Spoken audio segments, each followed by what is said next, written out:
Merhaba Richfluencer ailesi. Bugün biraz pasif gelirle ilgili sohbet etmek istiyorum. Ama öncesinde videomu beğenmeyi, sevdiklerinizle paylaşmayı ve sorularınızı da yorumlarda benimle paylaşmayı unutmayın.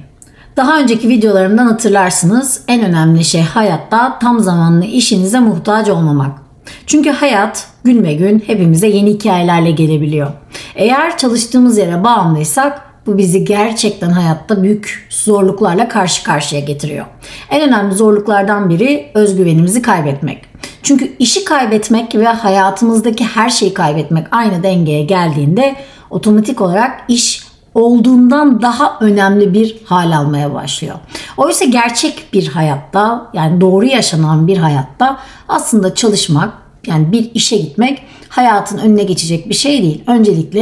Önceliğimiz hayatımızı güzel yaşamak ve çalıştığımız iş yerinin de bu güzelliğin bir parçası olmasını sağlamak. Yani hayatımızdaki çalıştığımız iş yerinin önemini bu seviyeye indirecek şekilde hayatımızı dizayn etmemiz gerekiyor. Bununla ilgili en önemli alanlardan biri işte bu konuştuğumuz pasif gelir. Çünkü pasif gelir dediğimiz şey daha önceki videolarımdan hatırlarsınız. Siz olsanız da olmasanız da gece gündüz 7/24 4 mevsim size her halükarda para getiren bir gelir kaynağı sistemi kurmaktı. Ek gelirden bunun en önemli farkı şuydu: İşin içinde bizzat siz yoktunuz. Sadece sizin kurduğunuz sistem vardı. Pasif gelirlerin örneklerinin en başında yatırım gelirleri geliyor. Örneğin temettü veren bir hisseye para yatırdığınız zaman şirket yaptığı her kar üzerinden belirli dönemlerde size temettü dediğiniz kar payı ödüyor. Ve aslında sadece şirketin hisse senedini alarak kendinize bir gelir akışı sağlamış oluyorsunuz. Bu bir pasif gelir örneği. Ya da işte REIT dediğimiz aynı şekilde gayrimenkul yatırım ortaklığı senetleri var. Bunu da aldığınız zaman bunlardan da otomatik olarak kira gelirleri ay ay size bir kira getirisi şeklinde, gayrimenkulünüz olmasa bile sadece buna ait bir varlığınız olduğu için hesabınıza kira geliri olarak yatıyor. Aynı şekilde fiziksel kira getirileriniz de benzer örnekte olabilir. Bunun dışında 21. yüzyıl pasif gelir oluşturma konusunda muhteşem bir yüzyıl. Özellikle yapay zekanın da ortaya çıkmasıyla birlikte aklımıza gelen gelmeyen binlerce çeşit pasif gelir var. Daha önceki videolarımda da bununla ilgili birçok örnek vermiştim. Bu videoda da birkaç örnek vermek istiyorum çünkü gerçekten bu konuda talepleriniz çok fazla. Örnekten önce ben kişisel olarak kendi pasif gelirimi nasıl tasarlayabilirim? Bence buna biraz kafa yorulması lazım. Bunun için de ne yapabilirsiniz diye düşünürsem, ben sizin yeriniz olsam bir defter alırım ve defteri ikiye bölerim. Bir tarafına uzmanlıklarımı yazarım. Örneğin benim kişisel olarak uzmanlık alanım ne? Finans, muhasebe. Karşı tarafta işte hobilerim neler, ne yapmaktan hoşlanıyorum. Mesela insanları eğitmekten hoşlanıyorum. Benim için önemli bir şey bu. Yazı yazmaktan hoşlanıyorum. Şiir yazmaktan, hikaye yazmaktan hoşlanıyorum. Bu da benim için önemli. Kitap okumaktan hoşlanıyorum. Düzgün, güzel hayat hikayeleriyle ilgili yazılar okumaktan, videolar izlemekten hoşlanıyorum. Bu da güzel. Yani beni aktüel bir insan yapıyor.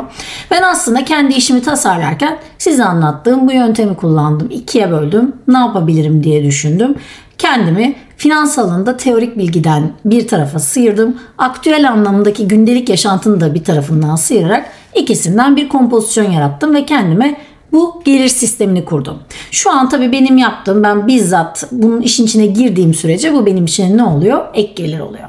Ama bu videoyu yayınladıktan sonraki süreçte ömür boyu bu video üzerinden her kazandığım para bana ne olacak? Pasif gelir olacak. Ya da bunları eğitim olarak verdiğim zaman, ilk eğitimi verdiğimde katılan her kişiden aldığım para benim ek gelirim oluyor. Ama daha sonra eğitimi parayla sattığım zaman dışarıya aslında benim haberim bile olmadan yüzlerce insan benim eğitimimi izliyorlar ve bunun karşılığında ben o kişilerden para kazanıyorum. Yani bu da pasif gelir oluyor. Aslında bundan sonra hayatınızın her alanında genel olarak dünyaya böyle bakmanız lazım.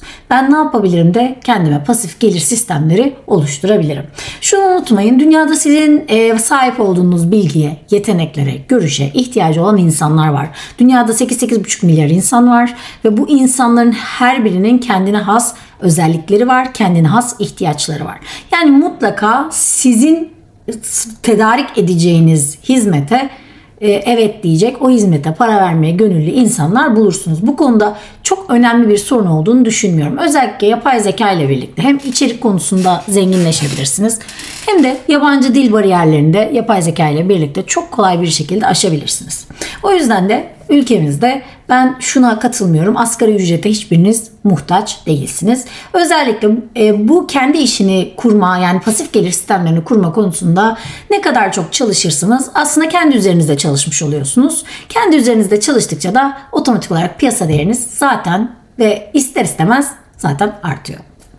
Şimdi şöyle pasif gelir konusunda biraz daha örneklerle gidelim. Belki size daha faydası olur. Şöyle bir kafanızda pasif gelir sisteminizi oluşturmadan önce düşünün bakalım.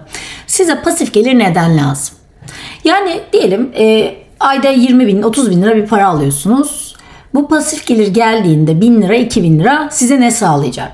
Amacınız atıyorum bir akşam yemeği daha fazla, en azından ayda bir dışarıda bir akşam yemeği yerim mi? Ya da işte biraz daha artsın, en azından tam zamanlı işime bağımlılığım azalsın mı?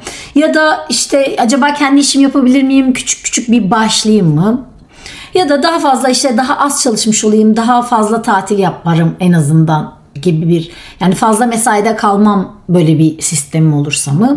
Yoksa benim gibi benim amacım finansal özgürlük, ne yapacağım, ne edeceğim? Bu tam zamanlı iş bağımlılığından kurtulacağım. Ek gelir ve pasif gelirlerle birlikte en kısa vadede kendi finansal özgürlüğümü elime alacağım mı? Şimdi bu neyi sağlıyor aslında? Bu aslında genel olarak iş dizaynınızı ne kadar derinleştireceğinizi size gösteriyor. Çünkü eğer çok daha küçük kazanımlar bana yeterli diyorsanız, bunda bir finansal özgürlük hedefi olmayacağı için yapacağınız pasif gelirin sonucunda yapacağınız yatırımları ne yapıyorsunuz aslında? Bu şekilde bir şablona oturtup portföyünüzün içine koyuyorsunuz. Ama eğer hayaliniz finansal özgürlük, yani uzun vade ise aslında yaptığınız bütün pasif gelirden getirdiğiniz gelir kaynaklarını doğru bir şekilde doğru bir portföy yönetimiyle sisteme aktarıp ondan uzun vadede 10 yıl ve üstünde ciddi getiriler planlayarak bu işe giriyorsunuz. Yani aslında doğru hedef her halükarda gelir sistemi oluştururken de, yatırım sistemi oluştururken de sonuçlarını doğru gözlemleyebilmek için de elzem. Hiçbir zaman unutmayacağız ki amacımız aslında çalışmadan para kazanmak değil. Paranın bizim için çalışabilir hale gelmesi. Temelde bütün kafamızdaki bu sistem buna göre dönecek. Ne yapmalıyım? Nasıl sistem kurmalıyım? Para benim için çalışmalı. Özellikle finansal özgürlük hedefini seçenler için böyle bir araştırma yapılmış. Eğer gelirinizin %30, %40'ına kadar pasif gelirle, yani gelirinizin %30'unu %40'ını karşılayacak kadar bir gelir oluşturabiliyorsanız siz finansal özgürlüğe herkesten çok daha yakınsınız. Yani bu aslında gözünüzde çok büyüttüğünüz kadar zor bir şey de değil. Ne yapacaksınız mesela? Öncelikle karar verdiniz. Ben mesela kendimden pay biçeyim. Ben finansal özgürlük gibi bir karar verdim. Değil mi? O zaman aslında biraz daha derinlemesine bir sistem kurmam lazım. Çünkü önümde benim finansal özgürlük için planladığım atıyorum 10 yıl var, 5 yıl var. Bu 10 yıl içerisinde bana ciddi bir gelir akışı lazım. Ve o zaman ben 10 yıl bana para getirecek bir pasif gelir sistemi kurmam lazım. Bunun için neyi düşünüyorum öncelikle? Mesleki yeteneklerimden nasıl bir pasif gelir getirebiliyorum? İlk olarak bunu düşünüyorum. 2019 yılında mesela bir anket yapılmış. Şu an bile hala dünyada en hızlı büyüyen pasif gelir modeli dijital ürünler ve online kurslar. Mesela böyle başlayabilirsiniz. Herhangi bir dijital ürün üretip onu dünya çapında çeşitli, söylemiyorum isimlerini, yapay zekayı da sonra o size söyleyecektir. Marka adı veremiyorum. Oralarda dünyanın her yerine bunları satışa sunabilirsiniz. Bu ister dijital ürünler olsun, ister kurslar olsun. Hepsi size kalmış. Amacınız ne? Aslında profesyonel uzmanlığınızı yeteneklerinizle bir araya getirerek bunu bir ürün haline getirmek. Bunun maliyetine sıfır. Tamamıyla bütünüyle sizin bireysel uzmanlığınız ve yeteneğinize dayanıyor. Bugün baktığınızda dünyada birçok yazılım geliştiricisi, Türkiye'de bile böyle, işte Google'da, App Store'da ne yapıyor? Uygulamalarını oraya yüklüyor. İster bu oyun olsun ya herhangi bir uygulama olsun. Hani gördüğünüz fallar, onlar, bunlar, ıvırlar, zıvırlar, 1000 tane şey var. Hepsi aslında küçücük bir uygulama sonucu ortaya çıkıyor. Onu yüklüyorsunuz ve orada indirilme talebine göre düzenli olarak kişi sayısına göre para kazanıyorsunuz. Eskiden bunları yapmak çok çok daha zordu. Çünkü bunun için bir yazılım bilgisine ihtiyacınız vardı. Bugün baktığınızda yapay zekaya bu komutu verdiğinizde size takır takır bu yazılımları bile oluşturabiliyor. O yüzden de bu yapay zeka konusunda olabildiğince çalışmanızı öneriyorum. Kendinize bu alandan da çok güzel pasif gelir işleri çıkartabilirsiniz. En güzellerinden biri de hobi ve ilgi alanlarınızı keşfetmek. Bu konuda bence biraz araştırma yapın. Çok basit. Futbolu seviyorsunuz ve mühendissiniz. Düşünün bakalım hem mühendisliğin hem futbolun ortak olarak ne çıkarabilirsiniz bu işten? Bu konuyla alakalı daha öncesinde böyle bir danışanım vardı. Kendisi at yarışlarıyla ilgileniyordu. Harika bir sistem kurdu ve yıllardır çok iyi paralar kazanıyor. Yani şey değil, bu bahis olarak değil bu. Kendisi tamamen blok tipinde bir sistem kurdu. Çok güzel üyelikleriyle işini inanılmaz derecede büyüttü. Ve hem sevdiği bir alandı hem yani istatistiği, matematiği de çok seviyordu. Kendine göre kurdu ve dediğim gibi inanılmaz derecede de büyüdü. Yani aynı şeyleri düşünebilirsiniz. İlgi alanlarınızı mutlaka önemseyin. Çünkü hepimiz dünyaya aslında belirli uzmanlıklarla geliyoruz. Yani bunlar bizim DNA'larımızda var. Ama biz tabii biraz da bu konfor alanından çıkamadığımız için, ki bunu şey olarak bakmayın. Yani konfor alanı sadece zenginlikle alakalı olan bir şey değildir. Birçoğumuz acılarımıza da tutunarak da hayatı sürdürmeyi tercih ederiz. Yeter ki yeni bir şey denemeyelim diye. Aslında bu şeylerin, zincirlerin hepsini kırıp şuna bakmanız lazım. Benim uzmanlık alanım ne? İlgi alanım ne? Bunlardan ortak ne ortaya çıkarabilirim? Ne yaratabilirim? Daha önceki böyle şeylerini de Instagram'dan takip edenler bilir. Ben size hep gösteriyorum dünyanın nasıl yapay zeka ve robotlaşmaya doğru gittiğini. Yani öyle bir şey olmalı ki artık dünyanın her yerini robotlar da sarsa o fabrikada yine size ihtiyaç olmalı. Dünyada her yer her şeyi robotlar da yapıyor olsa o dünyada sizin bilginize, sizin vereceğiniz özellikli bir yeteneğe herkesin tutunabiliyor olması lazım. Yoksa genel geçer insan olursanız, sadece bugün Türkiye şartlarından bahsetmiyorum. Belki bundan 10 yıl sonra, 20 yıl sonra birçoğumuz, mesela benim mesleğim de buna dahil olmak üzere, muhasebecilik ilk yok olacak mesleklerden biri. Yani o yüzden de aslında burada pasif gelir üretirken amacımız bir yerden bize ek gelir olsundan ziyade aslında kendimize yeni bir hayat dizaynı oluşturabilmek. Kendi hayatımızın gücünü kimsenin eline bırakmadan kendi gücümüzle kendi hayatımızı yeniden başlatabilmek. Yani bu iradeye sahip olmayı öğrenmemiz lazım. İşte aslında bu tarz finansal mevzular insanları harekete geçirebilmek ve kendi güçlerini toparlayabilmeleri için önemli bir aslında öndeki seti ortadan kaldırıyor. Hayat sevmediğiniz şeyleri yapmanız için çok kısa. Eğer sevdiğiniz bir şeyi ortaya dökerseniz, onu bir iş haline, bir ürün haline getirirseniz, şu an dünyada dediğim gibi 8,5 milyar insan var. Her şeyi her yere, herkese satabilirsiniz. Yani satışla alakalı pazarlama kanalları çok fazla, çok yüksek. Her şeyi yaparsınız. Bu konuda hiç en küçük bir düşünceniz olmasın. Ama yeter ki biraz kararlı olmak lazım. Biraz bir şeyleri değiştireceğine inanmak, yani kendine inanmak lazım. Bugün şöyle baktığınızda dijital ürünler 2025 yılı içerisinde tahminen 250 milyar dolarlık bir seviyeye çıkacak. Yani daha dijital ürünlere çok büyük bir açlık var. Bunun içinde NFT'ler de dahil. Özellikle dijital ürünlere, özel böyle tasarım yapabilen kişiler dijital ürünlere ağırlık verebilir. Bu alanda da gerçekten çok güzel paralar var.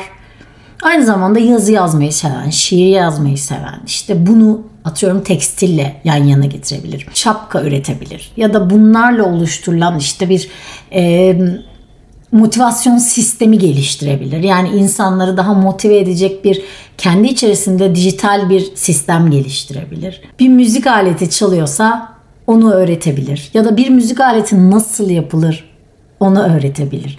Yani seçeneğiniz o kadar çok ki, o kadar anlatamam. O kadar fazla ki hepsinden çok güzel paralar kazanabilirsiniz. Çünkü insanlar şu an, yapay zeka da var. Yani genel bilgiye ulaşmak hiç zor değil. Ama yılların üst üste biriktirilmiş, özelleştirilmiş bilgilere, gerçekten bazen kısa yollara, bazen ipuçlarına ulaşmak gerçekten çok zor. Çünkü bunlar insanların kişisel bilgi birikimlerinin ortasından çıkan küçük küçük tomurcuklar, çiçekler. Bunlar kolay kolay sistemlerde bulunmuyor. Ama sizinle irtibata geçen, sizinle benzer duyguları, hedefleri, istekleri sağlayan bir, kendinize bir sosyal medya oluşturduğunuzda, bir sistem oluşturduğunuzda, bir katılımcı oluşturduğunuzda aslında bu insanlar büyük bir zevkle size para ödüyorlar ve sizden fayda sağladıkça aslında size ödedikleri para onlar için büyük bir kişisel gelişim haline geliyor. Yani siz kazanıyorsunuz, karşı tarafa aslında daha fazlasını kazandırmaya başlıyorsunuz. Hem fayda seviyenizi, yani fayda dairenizi hem genişletiyorsunuz. Siz genişlettikçe onlar da genişletiyor. O yüzden de bu tarz böyle komüniteler, küçük toplumlar oluşturmak gerçekten çok önemli. Böyle takılmayın. Yani başlangıçta bu işlerde her zaman kazançlar küçüktür. Ama hedefiniz doğru olduğunda, kurduğunuz sistem doğru olduğunda ve bunu istikrarlı bir şekilde devam ettirdiğinizde sonuç muazzam oluyor. O yüzden de bu konularda da böyle, yani istikrar, disiplin her şeyin başında. Eğer kurduğunuz işi seviyorsanız, sevdiğiniz ilgi alanınıza giren, zaten günde atıyorum 2 saatinizi 3 saatinizi futbola ayırıyorsanız, yani bu sizin için çok önemliyse bunu işe dönüştürdüğünüzde aslında günlük yaptığınız şeylerden bir de ekstra da para kazanmış oluyorsunuz. Yani daha anlamını arttırmış oluyorsunuz. İşte buna doğru odaklanmak gerçekten çok güzel. Gün baktığınızda mühendisler, öğretmenler, avukatlar, doktorlar, tasarımcıları, psikologlar, her türlü danışmanlık işiyle uğraşan insanlar, hatta onu bırakın sanatçılar, el sanatları, heykeltıraşlar, spor veya fitnessle uğraşanlar, üreticiler, bir torna ustası, mutfakla uğraşanlar, gurmeler, yemekçiler, yani aklınıza gelebilecek her şeyin muazzam bir şekilde bir pasif gelir sistemi tasarlanabilir. Yeter ki siz uzmanlığınızla ilgi alanınızı yan yana getirip doğru bir kombinasyonla bir ürün haline getirme konusunda kararlı olun. Bu konuda araştırmalar yapın ve şu soruyu kendinize sorun. Benim vereceğim bu hizmet kimin, hangi yaranın merhemi olur? Hangi açığı kapatır ve nasıl bir fayda sağlar? Bu soruların cevabını verdiğiniz her iş modeli size mutlaka para olarak geri dönecek. Yani dünyaya bakarken, paraya bakarken temelde neye bakmanız gerekiyor? Faydaya bakmanız gerekiyor. Eğer siz fayda sağlıyorsanız o faydanın size parasal olarak dönme ihtimali %1000'dir. Yeter ki o faydaya odaklanacak şekilde kendi ilgi ve uzmanlık alanlarınızı doğru bir şekilde harmanlayın ve kendinize bir iş olarak yapma konusunda kararlı olduğunuzu bildirin. Bunu yaptıktan sonra ne olacak aslında? Ana çalıştığınız yere olan bağımlılığınız düşecek. Kendi parasını kazanabilecek kadar yeterlilikte olan bir insana dönüşeceksiniz. Yani şeklen de baktığınızda artık başka birine doğru dönüşmüş olacaksınız. Yaptığınız tasarım sayesinde hem kendi çalıştığınız yerde verimliliğiniz artacak, hem kendi hayat verimliliğiniz artacak, hem yatırıma daha çok para harcayabileceksiniz ve daha hızlı bir şekilde finansal özgürlüğünüzü elde edebileceksiniz. Daha fazlası için lütfen videomu beğenip beni takip etmeyi unutmayın. Özellikle hangi içeriklerle ilgili video çekmemi istiyorsanız yorumlarda bunu mutlaka belirtin. Mutlaka videolarımın içeriğinde sizin sorularınıza, sizin ihtiyaçlarınıza cevap bulacaksınız. Bir sonraki videoya kadar görüşmek üzere.